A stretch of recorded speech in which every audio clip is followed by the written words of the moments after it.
Everyone. The Clippers are a real strange anomaly this season.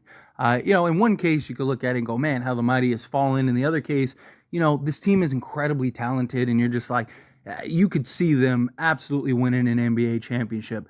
Now, look, I've talked and expressed that I'm not super sold on the Clippers. I thought that, like, hey, it's just one of those things, like, I can't believe in you until you prove to me otherwise. Every year for the last, 10 years, plus, the Clippers have had incredible talent with a roster and a team that you look at and you just go, man, they should be competing for championships. And every year, their first or second round exit, they've gone to one conference finals in their entire history. It's just, again, until I see you get over that hump, I can't buy it. Look at a team like Denver is a great example. Right? They've had historically great teams. Been to conference finals, have been on the brink of getting to an NBA finals and potentially winning an NBA finals, and yet we're never able to get over the hump until they finally did. And now it's like, now everyone, myself included, is like, hey, Denver could repeat. Denver's scary. Denver's this, right? And it's how I feel about the Clippers. Until I see them get over the hump. I feel the same way about the Boston Celtics.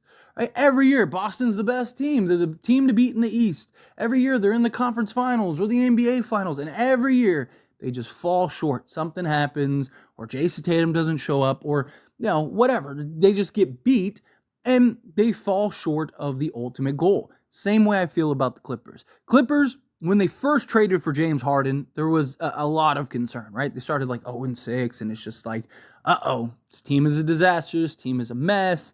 And then James Harden hits this and 1-3 that ends up winning a game, and it's like everything changed for them. All of a sudden, this team is just gangbusters, right? They're one of the best teams in the league. They have one of the best records in the league. There was a stretch where they did have the best record in the league, and they were one of the most efficient teams in the league. And it's just that and 1-3 made everything click.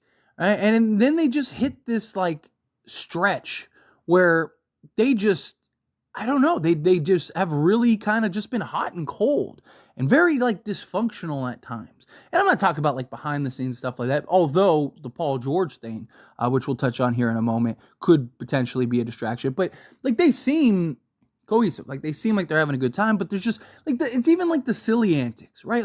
Kawhi Leonard's going to go shoot a 3 and James Harden runs out to block it. I understand you're winning that game. I understand, but it's the lack of discipline. It's the lack of dude, you've never won a championship. You are a perennial playoff disappointment.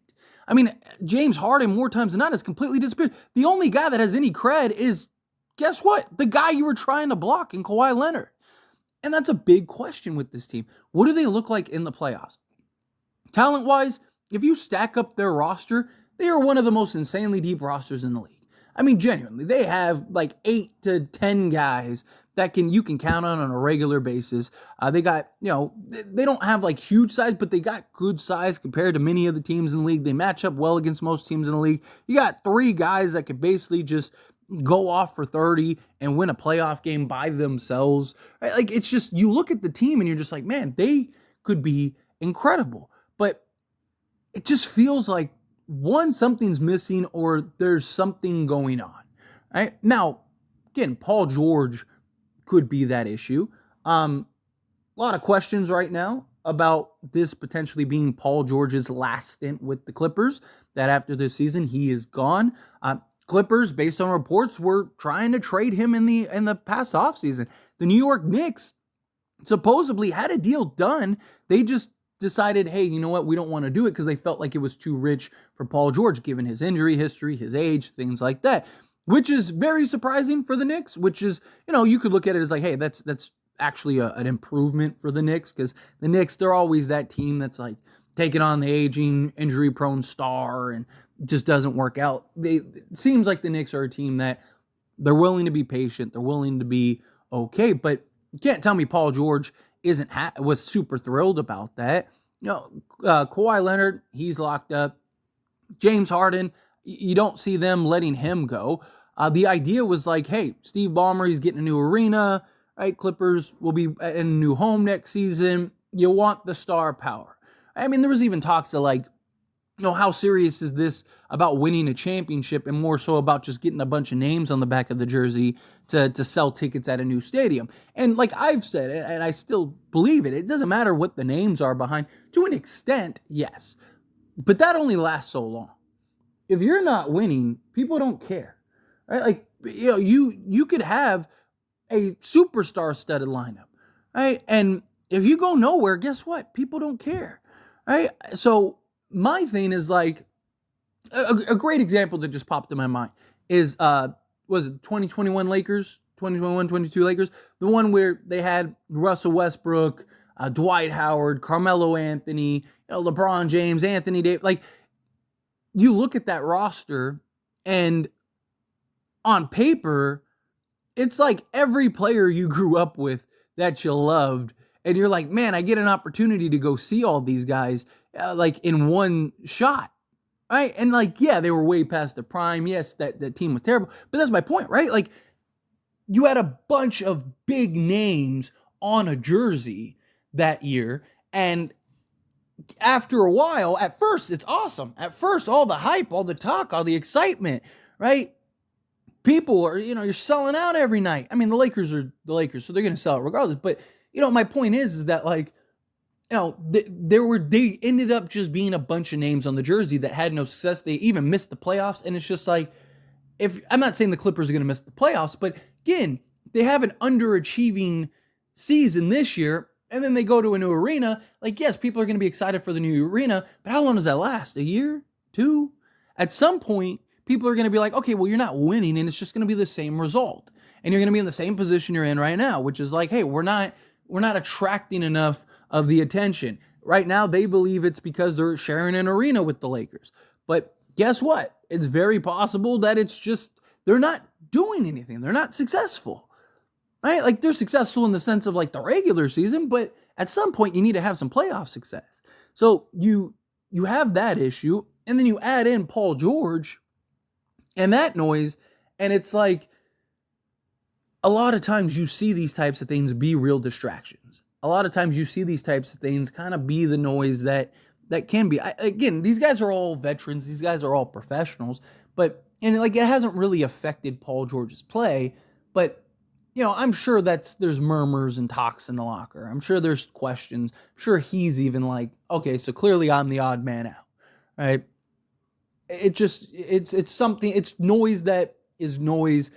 It may be big or small, but again, even little small things all adding up to one major thing. I'm not saying that the Paul George situation is the sole problem or that's anything like that, but there's clearly an issue going on with this team. They have had their struggles. Right? They've basically been, after that, like, incredible since basically February, they've been a essential 500 team. No, you look, they start February, 3 straight wins. Then they have a loss, a win, a loss, a win, a loss, a win, a loss, loss, win, win, loss, win, win, loss, loss, win, loss, loss, win, win, loss, loss. Like, literally, they're 500 since they are a 500 team since February 5th was the end of their little win streak that they had, which was a 4-game win streak if you carry over into January. And basically their first game, so we'll call it February 7th. From February 7th on, they basically been a 500 team. They are on the brink of dropping, and have already done it once, but they're just kind of teetering back and forth, dropping to the 5th seed. Now, 4th and 5th, you're going to play each other regardless. But there's a big difference between being at home and, depending on certain matchups, being at home than being on the road, right? And, you play the Pelicans, which it's kind of what, right now it looks like it's either going to be the Pelicans or the Mavs. Pelicans lost Brandon Ingram, so we'll see how they look and if they're able to hold on. Mavs are on a 5-game win streak. They are climbing, and they're climbing fast. They're only half a game. I mean, to be honest, it's not even out of the realm of possibility the Clippers fall into the play-in. I don't think they will. I don't. But they're only 2.5 games back of the Kings and the Suns from falling into the play-in. Right? Like, they're only a game and a half back from falling to 6th. Like I said, Dallas has been hot right now. Dallas is a team that's been winning some games. Pelicans were looking really good. See if they'll be able to kind of weather the storm without Brandon Ingram. But the Clippers could, in a week or two, be a team that you're looking at and going, man, like, are they really going to fall in the play-in? The way that they're playing right now and the way that the rest of the West just keeps winning. I mean, you look at most of these teams, right? Like, a lot of these teams are on multiple game win streaks and continuously go on multiple game win streaks. Right? Like you look at a team, like even like a team like the Rockets are on a 9-game win streak. You have the Lakers on a 4-game win streak. Dallas is on a 5-game win streak. Wolves are on a 2-game. Nuggets are on a 4-game. But again, like a lot of these teams just keep, you'll see like Pelicans are coming off a win streak. Kings were coming off a win streak not that long ago. Suns had a win streak going before this, right? Like these teams keep winning.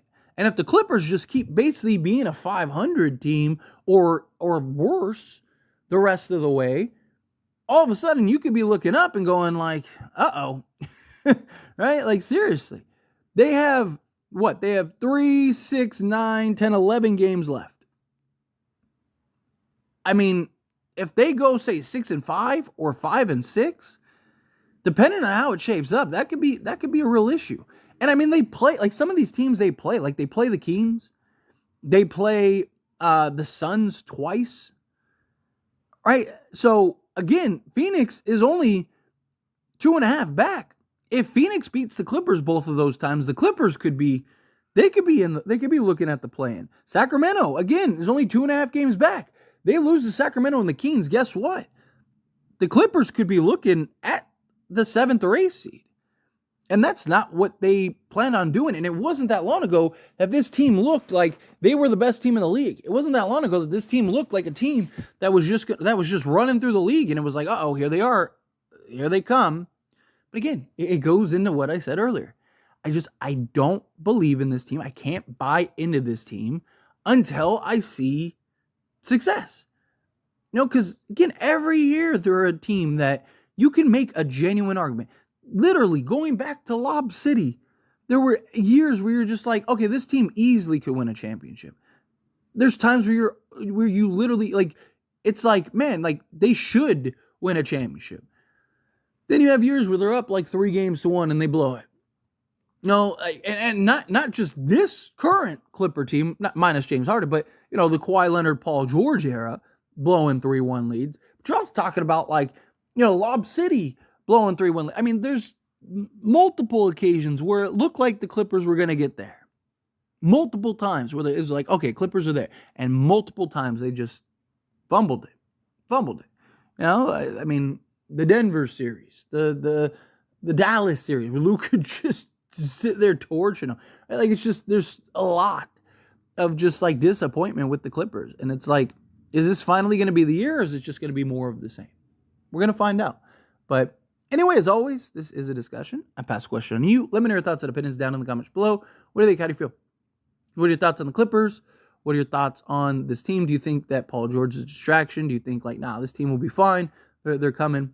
Again, how you feel, what your thoughts are, I'd love to hear it. So let me know down in the comments below. That being said, if you haven't liked this video, hit that like button. Helps me out a lot. Lets me enjoy these types of videos, and I truly appreciate it. If you're not subscribed to the channel, hit that subscribe button. Turn on the bell notifications. Appreciate y'all. See you in the next one.